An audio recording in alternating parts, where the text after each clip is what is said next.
হ্যাঁ, আপনার পরিচয়? আপনার পরিচয়? আমি ব্যাংক থেকে গেছি। আচ্ছা, আপনার আইডি কার্ডটা আইডি কার্ড আছে। দেখান একটু। আইডি কার্ড হার্ড কপি, মোবাইলে দেখালে তো হবে না, আপনার কাছে থাকতে হবে। আপনি একটা ব্যাংকের কাজ করেন, কাছে আছে?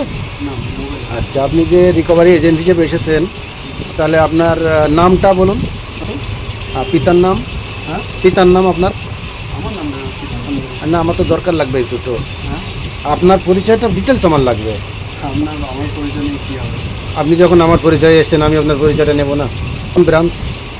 সেক্টর 5। সেক্টর 5 থেকে।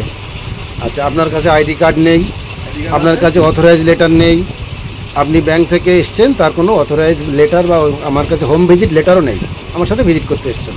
এটা কি লিগাল হয়েছে আপনি বলুন? আচ্ছা, লিগালি তো হওয়া দরকার আছে। এবার আমি যে কেন পেমেন্ট দিচ্ছি না সেটা বলুন। আমি কেন পেমেন্ট দিচ্ছি না এই বিষয়ে আমি ব্যাংকে অলরেডি নোটিশ করে দিয়েছি। সেই ক্ষেত্রে আপনারা যদি বারবার আসেন, তাহলে আমি আবার আইনের দ্বারস্থ হতে বাধ্য হব। না, বারবার আমরা আসবো না।